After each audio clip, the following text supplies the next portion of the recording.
Welcome to Uncopyable Women in Sales. If you're looking for actionable insights and real-world tools to turbocharge your sales starting tomorrow, well, you're in the right place. Your host, Kay Miller, earned the affectionate nickname Muffler Mama when she sold more automotive mufflers than anyone else in the world. In this podcast, Kay will talk to another superstar woman in sales as they reveal uncopyable strategies you can use to rack up more leads, snag dream clients, and take your sales numbers through the roof. Stay tuned and get ready to make more sales and how about this? More money.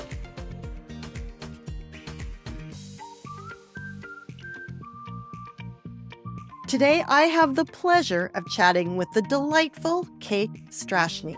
Kate is a force, and her passion is data. We'll be talking more about that.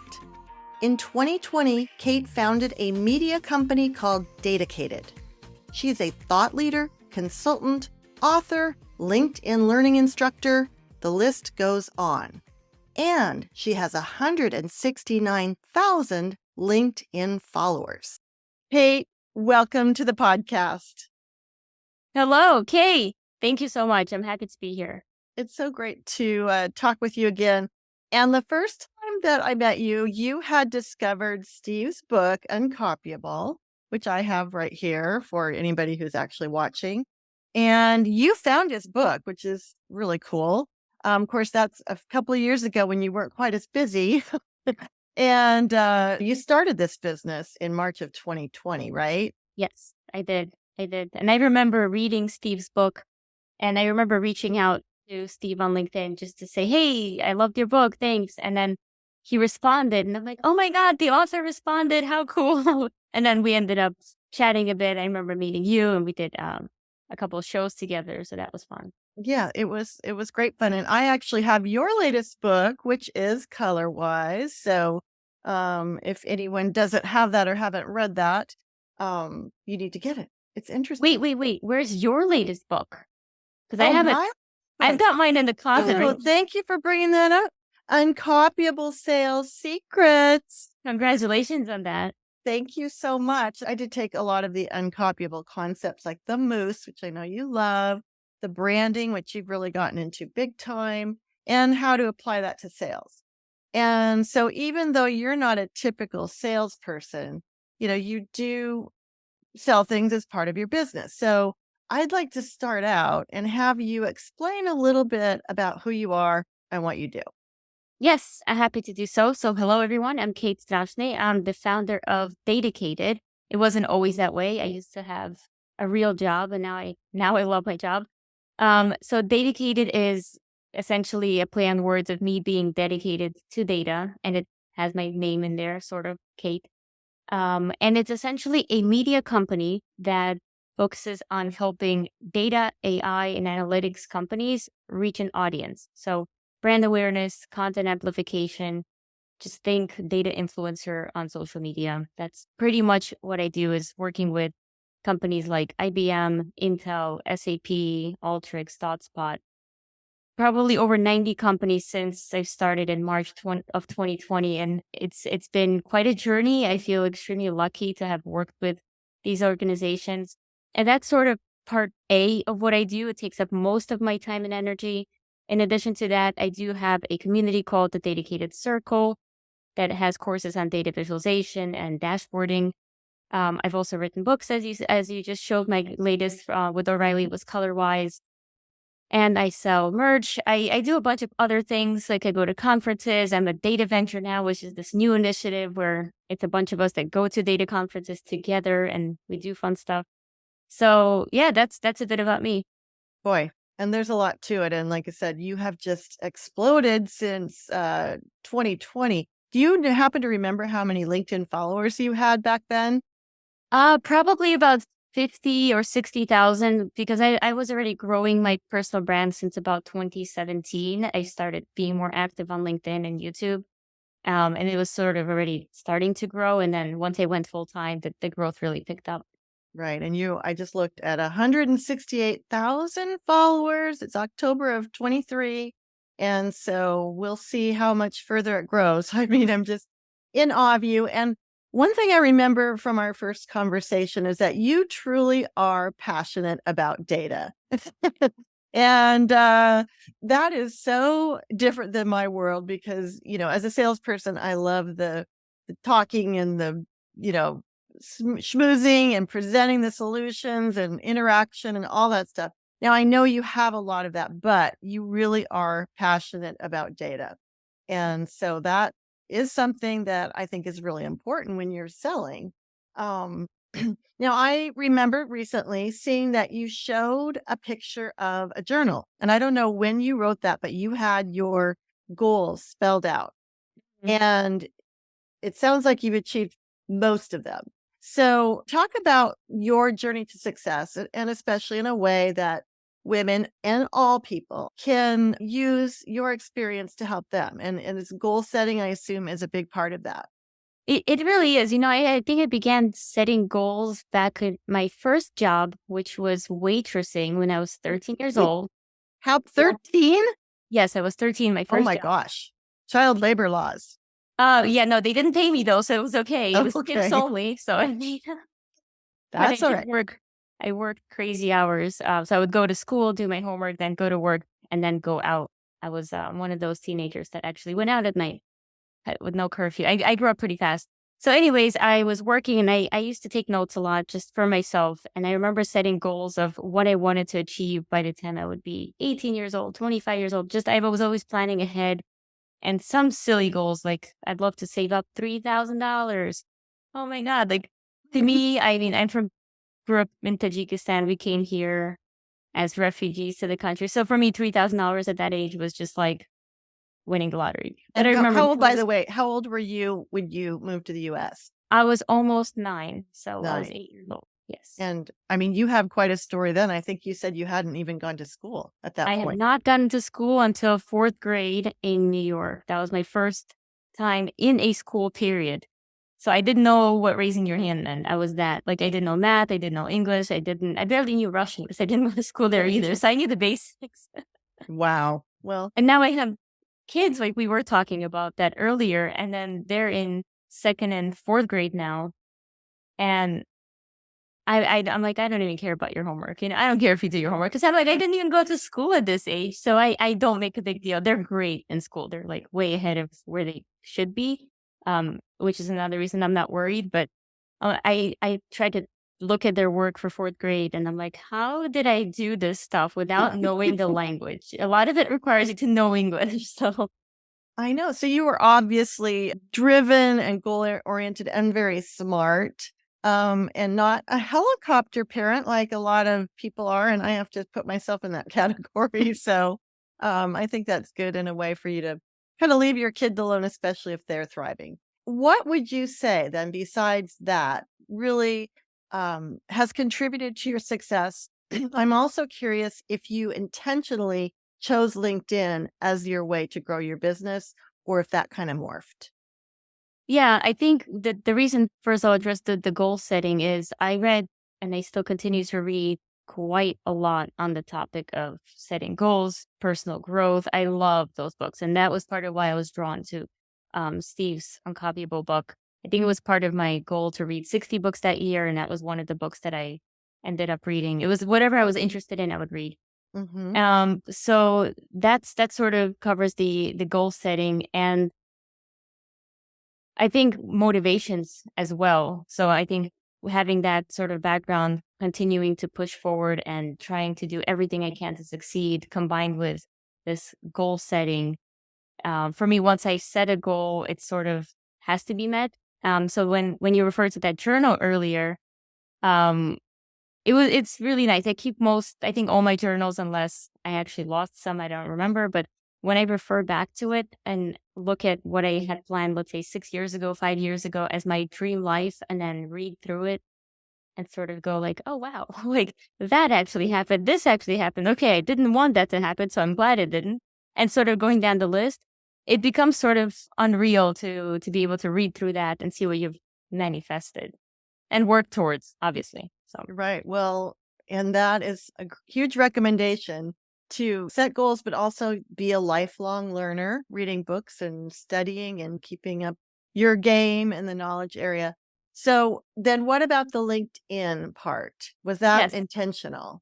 No, it was not. So what happened was I was switching my career. So I will go through it quickly. But when I graduated with my finance degree in 2009, I ended up getting a sales job, actually, business development, where I actually had to sell risk management training to banks. I sold so well that I actually ended up landing a job at the bank I was pitching, where the chief risk officer was like, "Hey, we need a risk analyst." And like, okay, well, I actually want to work for a bank. I don't want to sell. So great. I ended up working there, started a risk blog, which was picked up by Deloitte, who said like, wow, okay, you must really love risk management. Let's bring you in. So fast forward to when I'm switching careers from risk management to data analytics. As I was learning, I was trying to understand what a data scientist does, what a data analyst do. And I did interviews, just like what you and I are doing right now. And I started publishing on YouTube. So I actually started my journey on YouTube with a very quick podcast, 15-minute max, called Humans of Data Science, where I picked people of various backgrounds, industries, regions, and just had a quick conversation like, hey, how did you start? Pros and cons, recommendations. And that sort of took off where people really found value. And I remember studying for a certification. This is where LinkedIn comes in. And I posted on LinkedIn saying, hey, I'm studying for this Tableau certification, which is a data analytics software. And somebody commented and they're like, wow, good luck, or here's a resource. And I was hooked. I'm like, oh my God, people are nice. They're so helpful. They're cheering for me. So then came back and said, hey, I passed. And then it just continued snowballing. And this was probably 2017, if not earlier, that I started venturing into LinkedIn. And now LinkedIn is sort of my number one platform with YouTube close behind. So did you ever imagine where you'd be right now? Was that part of your goals, or was that not exactly what you pictured, or how did that work? It's interesting because it brings me back to about 3.5, maybe 4 years ago. I was talking to my coach mentor. We were assigned those at the consulting firm. And she was asking me if I wanted to be partner in the firm. And I said, no, I'm like, no, I don't really want to work for someone. And I was very transparent about my personal goals of wanting to be on my own. I've always wanted to start a company. I started mini companies as a kid, which is for another conversation, where I always wanted to sell stuff, actually. And she's like, so what do you want to do? So I told her I would love to be paid to go to events and hang out with data people. And she's like, well, who's going to pay you to do that? Well, look at me now. People are actually doing it. So it's quite funny how whatever you want to happen sometimes will actually happen if you work at it. So I did have a vague idea of what I wanted to do. It does take effort to continue to change course until you get there, because shiny objects do exist and opportunities pop up and come your way where you're like, oh, wow, I didn't ask for it, but should I go there now? And sort of keeping that focus on what you actually want, but still being willing to take those turns and explore other opportunities as well. Right. Use that word pivot that we've heard so much, right? Since the pandemic.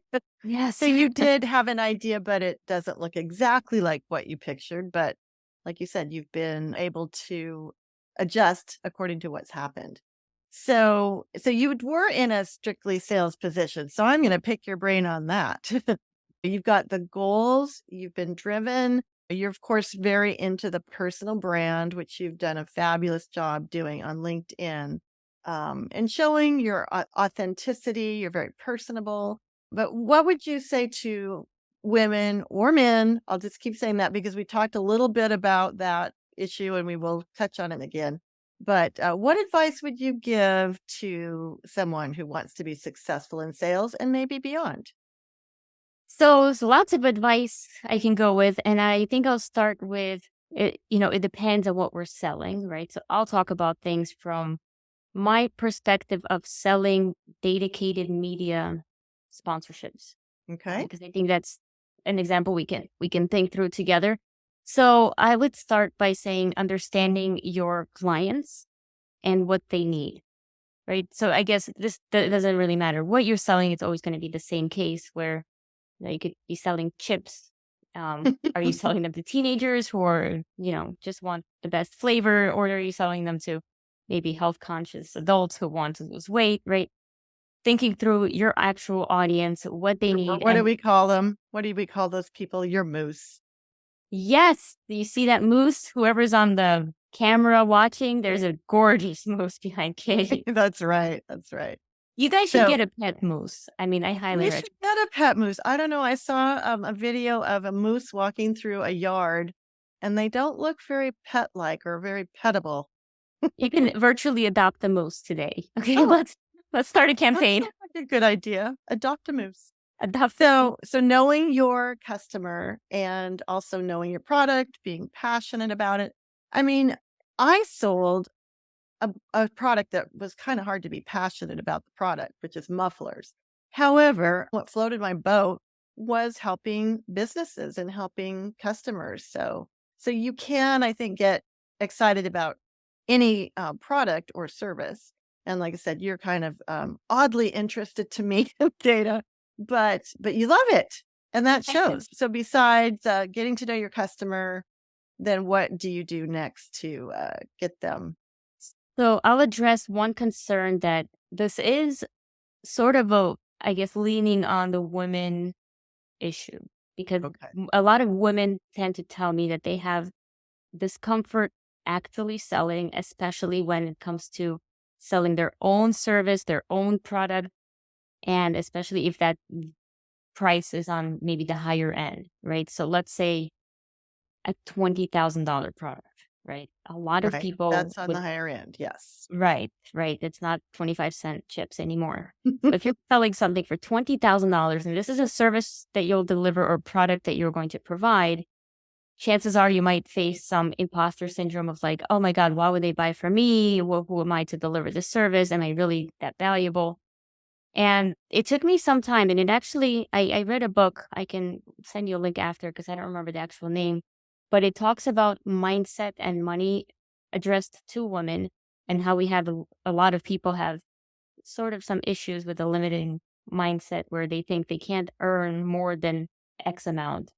And as you grow in your career, that amount is likely to gradually increase. For some people, it does not increase. And it's all driven by mindset. It is actually crazy. I remember one client they pitched double my rate because I didn't want to travel to a certain location. I hope you're not listening. But I really, because I have kids, I am really selective about my travel. So I really did not want to go. And I'm like, okay, I will double my rate. And if a rate I was already comfortable with, if they say yes, I will go. Okay. They immediately said, sure, that's great. Wow. So I'm like, okay, yeah. this is now my new rate because now I've charged for it. They've gotten value. They were very pleased. They've come back to do more work together. And now it sort of just resets my mindset. Okay, I'm now worth more. And I think that's just something that takes some people time. But having those conversations and having folks you can talk to in your field is very helpful. Because anytime I say, hey, I charge $1,000 for something, and then somebody says, oh, I charge $5. And I'm like, oh, well, maybe I could charge $3 now, because now it's like your benchmark keeps changing. And it could go the other way as well. Like, oh, I'm not selling any because I'm charging 20. And they're like, well, most of my clients are paying 10. So you have to keep shifting your benchmark, staying true to your value. But sometimes you might be on the other side of the imposter syndrome where you just think you're amazing and you're not making sales because you're pricing too high. So there's definitely a balance, and you can keep sort of trying to find your sweet spot. Well, I would love to get the link of that book, and then I will put that in the show notes because, like you said, mindset is huge. And a lot of the women I talk to are just amazing, like you. They do talk about mindset, but it's hard to describe exactly how you get and keep that mindset. I think your background, you had to be a fighter. And just being the person you are has really helped. But and it sounds like reading books and constantly feeding your brain positives is really important. And surrounding yourself with awesome people as well. So not only Exactly. reading the books, but also applying what you learn in the books. I know a lot of folks who just read the book and then put it on their shelf. I usually read with my phone close by because then I take notes as I read, and then I try to apply things directly to what I'm working on almost that same day. And it's been much more helpful than just reading. Every chapter, you sort of get a new idea. So actually taking action when you're reading is important. And taking notes is really a good idea, because I'm guilty of that too. Sometimes you read a book and you only retain a little bit of that. So to take notes, and you've done a great job of building a community. And I know you've got just a core group that you've been with for a long time. Was that intentional? How did you go about creating that group? I think it created itself because a lot of us don't have a full-time job and we are solopreneurs, right? It's just us in the business. And what happens is it gets lonely, and we don't really have many people to talk to about what we're working on. So when you find someone who's in a very similar boat as you, maybe drifting along in a slightly different direction, you just sort of build these friendships. And now we're even building a business together with some of those friends called the Data Ventures that I was talking about earlier. But it's so helpful to compare notes, compare costs, compare prices, compare, what tools are you using? Oh, I'm using this, or which microphone are you using, even down to those details. And it helps that they're awesome people and they're just fun to talk to as well.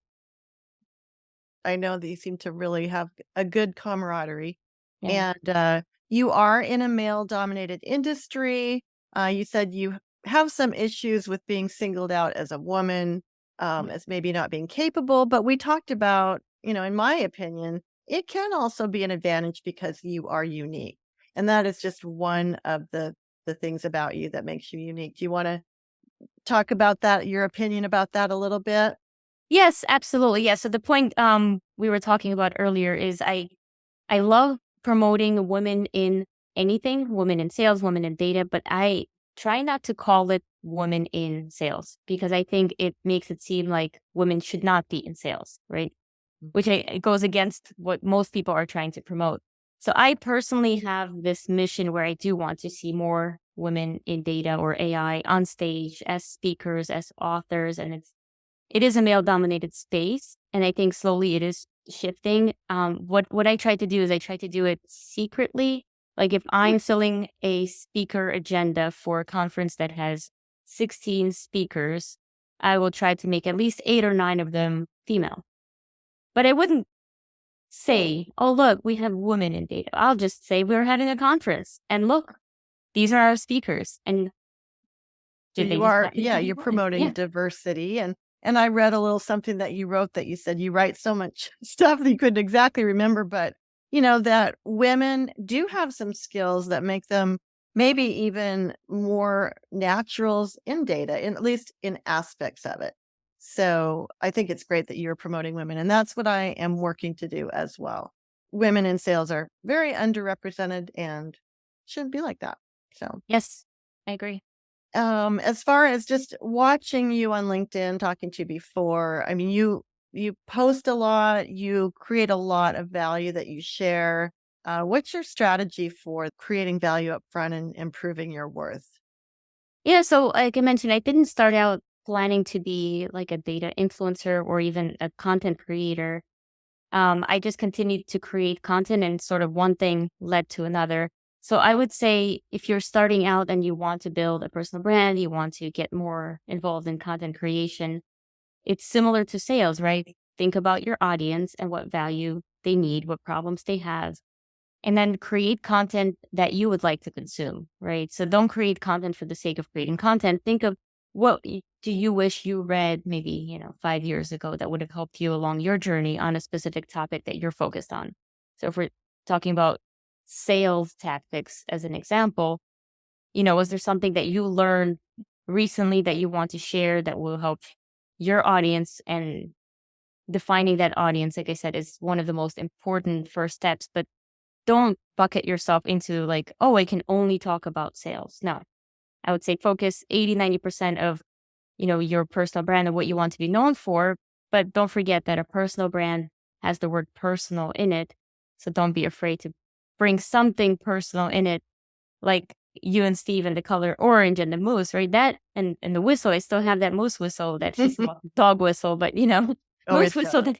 It's really a moose whistle. Yeah. And they still have the umbrella. I actually took it to London a few weeks ago, that orange Oh, umbrella. good. Awesome. Yeah, so bringing in some personal touch that people can remember to make you uncopyable. We've come full circle. Exactly. And, you talk about being a runner, and then you just posted something about picking up the guitar again Oh, recently. yeah, it's right there. Oh, good. You've Yeah. got it. So for people that are watching. And that's kind of funny because I have played the piano off and on. Actually, when our daughter Kelly was 5, she took piano lessons, and I thought, oh, I'll take them with her. And, as an adult, you learn faster. So I played off and on, but just recently I've picked it up again, and it feels really good. It's really good. But you use those as part of your brand. And so we feel like we know you to some extent, at least what you want us to know about you. But you know what happens is I'll share two very quick stories of what happened when I posted about my running and my guitar. So for the running, I actually was able to get sponsored by TCS to get paid to run the New York City Marathon in 2021. Wow. Just because they're like, hey, you love running and you love data. Why don't you talk about data and running? And all my dreams came true that day, because that No was kidding. best gig ever. I'm like, I get to get paid to run. Like this, I'm not a fast runner by any means. So that was crazy. And then more recently with the guitar, so I posted a picture that said, 10 years ago, I played guitar, and then, I was expecting my first kid. So I sort of took a break for 10 years. Now, the CEO of one of my data company clients reached out, and he's like, hey, you should come perform at this Tech Tackles Cancer event in November. And so now I'm practicing a song, which I'm not allowed to say until the actual concert. But it's a very, very fast song that requires me to practice every single day just so I can learn it. So that's sort of why now I'm playing the guitar every single day until November 7th. Do you have nylon strings or steel strings? Steel. And my fingers. Steel? Oh my gosh. I played the guitar off and on too. We had a musical family. Steel strings are so hard to get used to. You must have some pretty good calluses now. Yes, and I've had to cut my nails, and I've been practicing, and it's just also very fast, and there's a power chord involved, and I'm also going to be playing on an electric guitar for the actual performance. So I Wow. not played electric before. So Listen, you're pushing your boundaries even now. I think that's really good. Getting out of whatever your happens, comfort happens. zone. Listen, it's And all good. and as far as being in sales, that's another huge thing. Getting out of your comfort zone. How many times have you had to do that? Oh my God, always. I think one of the biggest times was when I was hosting my very first virtual conference, and we had over 7,100 people registered. It was my first conference that I was Your running. first conference and you had that many people? Wow. It was live, and I had sponsors. I had 16 speakers, at least half of which were female. Yay. And I remember it was virtual, right? So I'm standing in front of my laptop. I have my dedicated stickers on my wall behind me. And I was so nervous because you could see the number of live viewers just tick, tick, tick, tick, tick, like breaking 1,000. And I'm like, okay. And I could have just closed my laptop and said, for this time. But then I actually took a step back and asked myself, even if I mess up, right, how many people have the guts to try? And I'm like, okay. And then I always think about, hey, we're all gonna die anyway, so might as well have fun in life. I like Yeah. that. That's true. And you know what? I'm a little further down the the journey than you are, but it's true. After you're gone, who's going to even remember a lot of this stuff in the grand scheme of things? You are now a LinkedIn superstar. You give classes. You're LinkedIn LinkedIn instructor, yes. instructor. Thank LinkedIn you. learning instructor. Yeah. I just had my third course come out 3 days ago. So, I mean, that's really great. And that's got to promote your brand as well, your visibility. But what's your feeling about that, creating content? I think it's still sort of a 90-10 percentage, where 90% of my efforts are spent on creating and responding. That I sort of bucket that as one, and then 10% of consuming either my friends, my clients' content. And I think it's still important to consume at least some, because it really does give you lots of ideas. Even if you're consuming content from a very different industry or even a different platform, you can get inspired and say, oh, I can transfer that over. And I think, Steve, one of I think, did Steve write another book about sort of stealing from other Yes, industries? stealing genius, and it's that Stealing genius. exact concept Yes. where you look outside your industry or even to nature and to experiences that you have that have nothing to do with your world, and that really helps you think creatively. We say, don't think outside the box, build your own box. So Yes. that's one of his wise sayings that I kind of messed up there, but I can't believe the time has just flown, and I would love to get any of your final thoughts on, your success, especially like I said, as it addresses the sales side.